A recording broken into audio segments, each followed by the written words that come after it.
This is a new story I just wrote, so it's called All That Never Came to Be, Part 1. It was more, and as well much less than difficult. Most nights to hear from a quiet distance of labyrinthine and circular miles the sound of his own approaching footsteps wrapped, as they might have even in those hours have been, into a knotted shroud of ceremonial and orthodoxy, nearing commerce with the shimmering leaves and high-grass pastured horses. It was also just as he'd always known his own self-same other to be, exactly likened to a country-sided theologian among the lazy spring and autumn decanted cypress,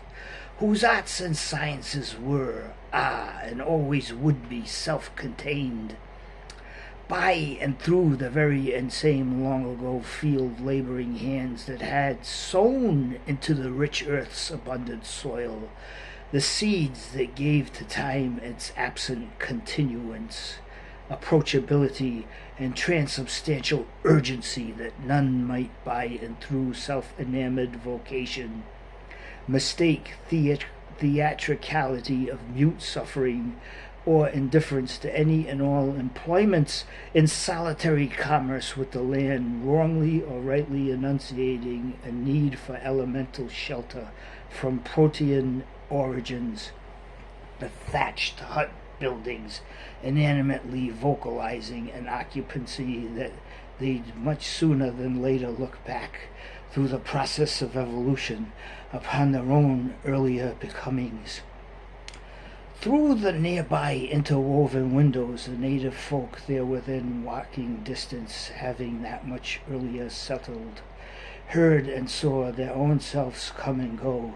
many of whom, Lord willing or not, might have even known a sacred wind to blow through the winding paths, that narrowing widths, and therewithal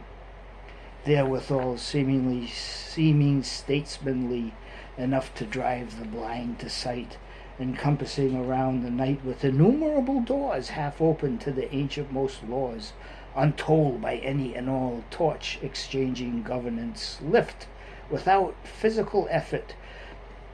the waters and the jars and wreaths of exacting repetition, as from another theologian's dreams the sculptor would awake to the same day over and over and over again, thirsting for the inks and pens that are created instead of vice versa, his own vein-climbing hands attached to the arms of historical absence,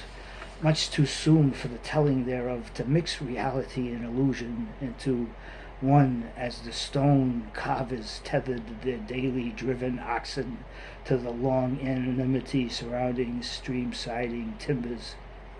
asking neither tribute nor earliest light of day the names they impressed upon the long-suffering tablets there and across, prescribing finality and rebirth, their days and nights of waxing and waning moons, employing the quietly approaching theologian as a pair of recently married into absence and annulled into express participation, a husband and wife might hand back to the ocean-bedded coral reefs the seahorse rings that bore to one another their stamps of disunity, all that carries from the shadow's time's linear threads to wrap non-existence as a cocoon around the moth, knowing no metamorphosis strong enough to transmute the potential into the actual. And so, meeting that same yet succeeding morning, his face in the silhouette shuffling mirror, its triangular glass hung so long ago and yet appendixed and afterwarded by the stormy and starless nights preceding his birthstone narrative upon a wall of whispering landscaped oils held captive there and across behind the face the mirror showed him, as if from an innumerable distance, his own uninjured pride, as it might a tapestry of nameless and noble chronology considering times and places muted by their own ancestries, bearing as a garden might its fast locked herbs, the idiosyncratic stamp of all that his facial web of lines, requiring from native-born authentications and vernacular commerce with the self-trade of multitudinous thought. An alley, no 15th century playwright would smuggle cans, empty bottles, and painfully beautiful expressions of innocence called from westward crossroads to wars not their own to lose freedom for, as they in previous decades been quick to all aboard ship theretoward, as if amplified intrigues of motion and stillness pursued each the other down coat-hanger aisles of Salvation Army tailor-made as elsewhere, might have found themselves lost among the bric-a-brac. But as by his historically removed neighboring folklorians, into and back from oblivion's lamplit streets there without circumstantiated, and thereby finally hearing through the shroud of his reflected face a furtive knock upon the door below the loose-knit flight of stairs so long ago now by his own self, wove from near to just as much as they were distant mazes of timber. He could see as well as almost touch infinity's liquid musings heroically entangling the self-same finite monarchy of metallurgics decades earlier decanted from the homeland's deck-shuffled earth first and last discovered there without, as having been built by and from discovery itself in leagues of eights and tens that homesteaded his minutes, hours, days, and weeks. It was, of course, his own undiscovered subconscious self, torn as if from anonymity, voyaged back from distant articulations that sought his unplaceable vernacular. It was, as well as his other self, that being likewise to a veined, muscled, and boned tower toward a heaven of inconceivable heights and depths.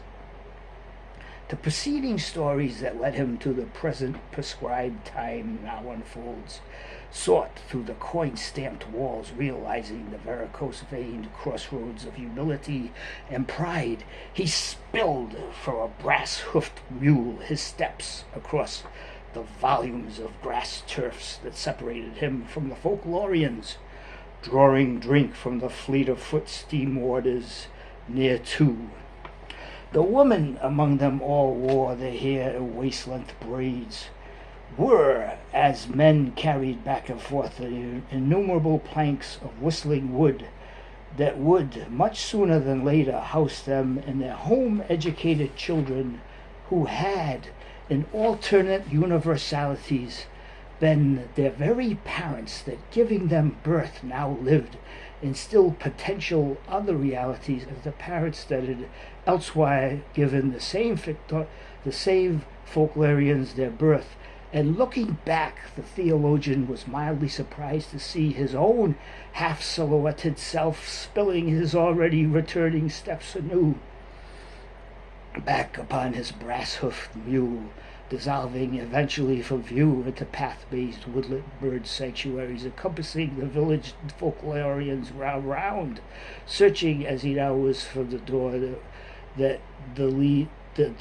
searching as he now was for the door that led to his long previous mirrored self's other. He realized himself to be this time and place that bore him that many years previously from his own mother's long ago womb. As if each one of us had ever born had somewhere along the way turned right instead of left, he was all potentialities and possible reality that never came to pass. And that's the end of part 1, and I will be back with part 2, and that's all that never came to be. So I just wrote that today, so God bless everybody, peace, love, and I'll be back as soon as this uploads.